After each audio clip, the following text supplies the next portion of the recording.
Brad from BG, I just saw him 5 minutes ago before we started, and he was on being interviewed, said that he had talked to like five major CEOs, I mean, big time CEOs in his space, in the tech space, and they all said they would be able to guide now.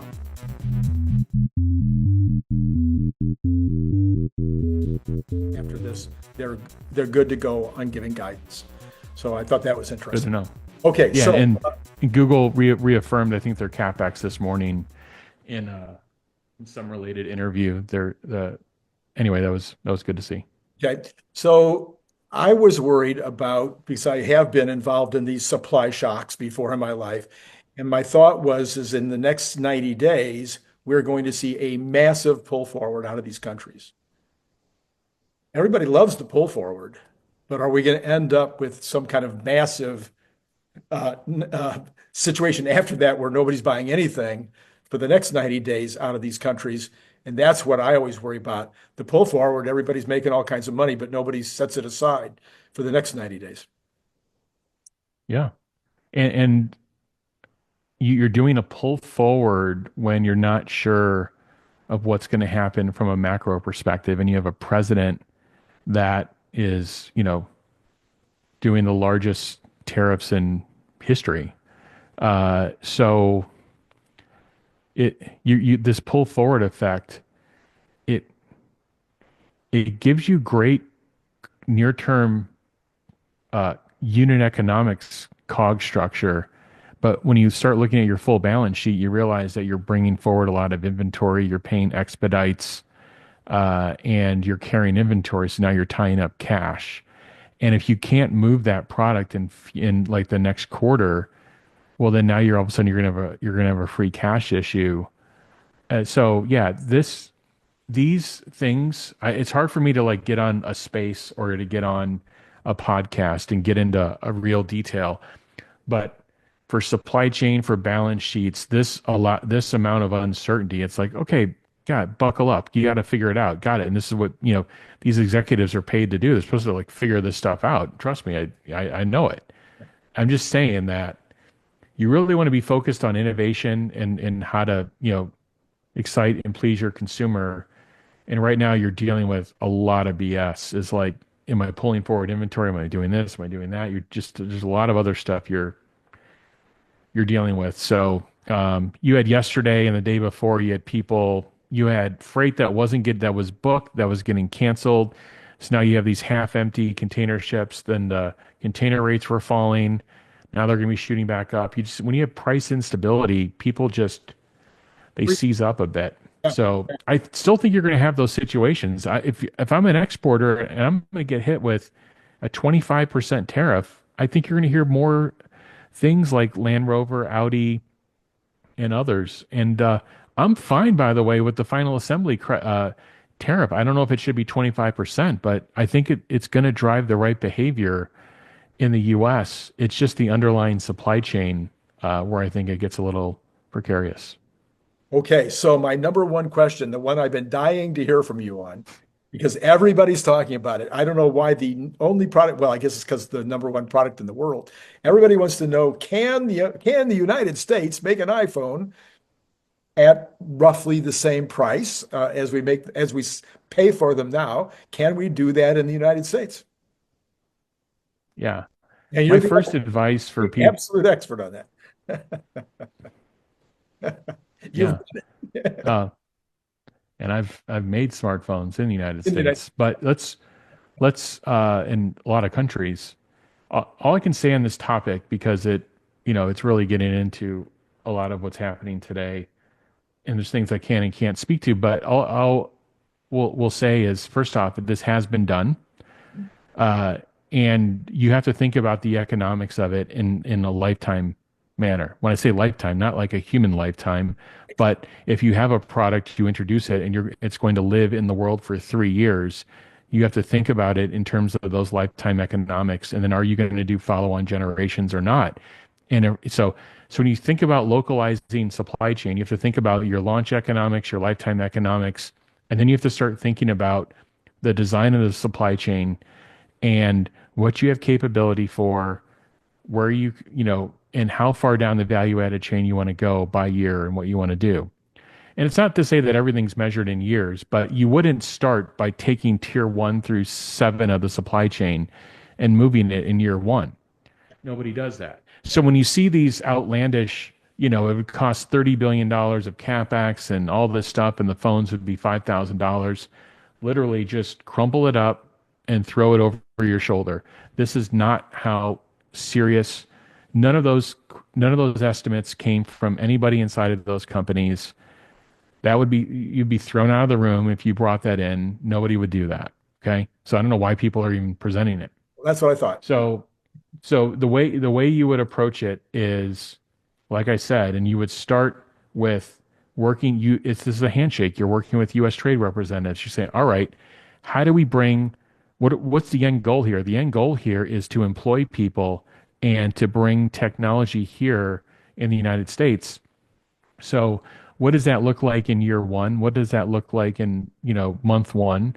What does it look like, in every month after and every year after? And you would build some sort of layered relationship of like, this is the center of the world. This is the final assembly of the product. And we want to do meaningful value add in that final assembly in the US. So we bring, we get labor involved, but we want high skilled jobs. So we're not going to have, it's not the same phone you're building in China. This is point number 1.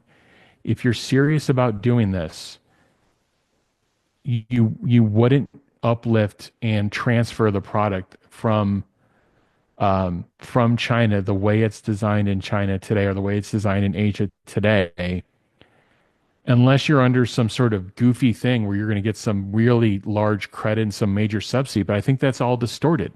Right. I think that's a distorted model. And by the way, that's a lot of what you get in China as well. You get distorted economics, through subsidies. I think what you want to do is you want to figure out how to do it in a very natural progression where you're adding value to the product, you're working with U.S. trade, and you're driving jobs, and you drive a progression where you're adding it over time. Maybe some of it you're using USMCA, right? That's still a live agreement. It's going to get renegotiated in the first part of 2026. And then you start trying to bring everything closer and closer to the core of final assembly. So as soon as you can figure out the economics of how to do that, you bring it in. And this spiral keeps growing larger and larger and larger until you get many tiers of the supply chain.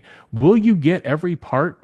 No. This is why a Tesla today does not have every part made. There's no plan, in my opinion, that they're going to get every part, from the United States to make a Tesla. But you can get it to an 80, 90% level, dependent on the product and on the category.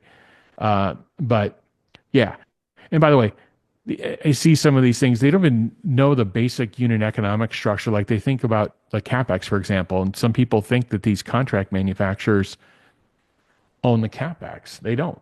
It's a mixed relationship. There's unique CapEx for the product. And then there's the non-unique CapEx, what starts with, things that are in their factories, regardless of what product they're making, essentially, whether it's the tables, whether it's the robotic torque sets, whether it's, the SMT equipment, the surface mount equipment to make the PCBAs. And then there's all the unique CapEx to make the product is actually typically owned by the OEM. So this, if you're moving stuff to the US that you're doing somewhere else, you're going to be trying to transfer some of that CapEx over too. So anyway, in summary, you would redesign the product. You would start with an agreement with the U.S. trade representatives, and you would grow that core of what you're doing in the United States over time in a logical progression. You wouldn't do it all at once. So I think people were trying to do this media campaign to like shock and awe, and I don't think it's helpful. I think in people, I've had this debate, and we'll close here. Why would you do the smartphone? I'm not sure it's the right answer either. But here's what I do know. The construction, the density that's involved in manufacturing a smartphone is actually highly complex. You've got thousands of more than 1,000 components, more than 1,000 parts in that it's very small. So the manufacturing of it is actually quite complex. Why would you want to learn that? The reason you would want to learn that and grow that proficiency in the United States is because we're going to be building humanoid robots, which also have a tremendous amount of component density and volumetric density involved in building those, but it's a little bit of a larger scale. But then you have more complexity in the mechanical side. So there could be it could be viewed as kind of a step up in getting ready for that world. So I'm open to debate on it. I don't think we should be building everything in the US. I don't think we should be building every component in the US. I think we should be focused on national security first, medical, national security, and then we should be focused on economic security across the board. And then what are these critical things for the things that we do want to manufacture in the universe and in the United States? And answer the question, how far down the value chain we want to go. Do you want to be in the meme, making the Nike shoes, sweating over the thing and sewing the thing? We have to answer the question of how far down the value chain we want to go. I don't think we want to make TVs. I don't think we want to make t-shirts here. If you happen to be a big fan of the Cybertruck, you might also be interested in this super fun Cybertruck refrigerator magnet and bottle opener. It is made out of super thick stainless steel, just like the Cybertruck, and it has this giant magnet on the back, so it's going to hold a lot of stuff on your refrigerator. It's an amazing gift, and it comes in that great gift box that you saw before that uses a magnet opener, just almost like an Apple box, like when you get Apple products. You can buy it on Amazon for $29.95, or you can buy it direct from me by sending $25 to paypal.me/Randy Kirk, all in lowercase letters. Please indicate whether you want the stainless steel look, or maybe you'd like to have this very clever camo version. And then if you're not in the US, please add $20 for freight. If you'd like more than one, please check the information below to get pricing, as well as all that information I just told you will be repeated in the information below. So once again, think about joining the channel, getting the up-to-date Tesla news every single day. I think you'll be glad you did.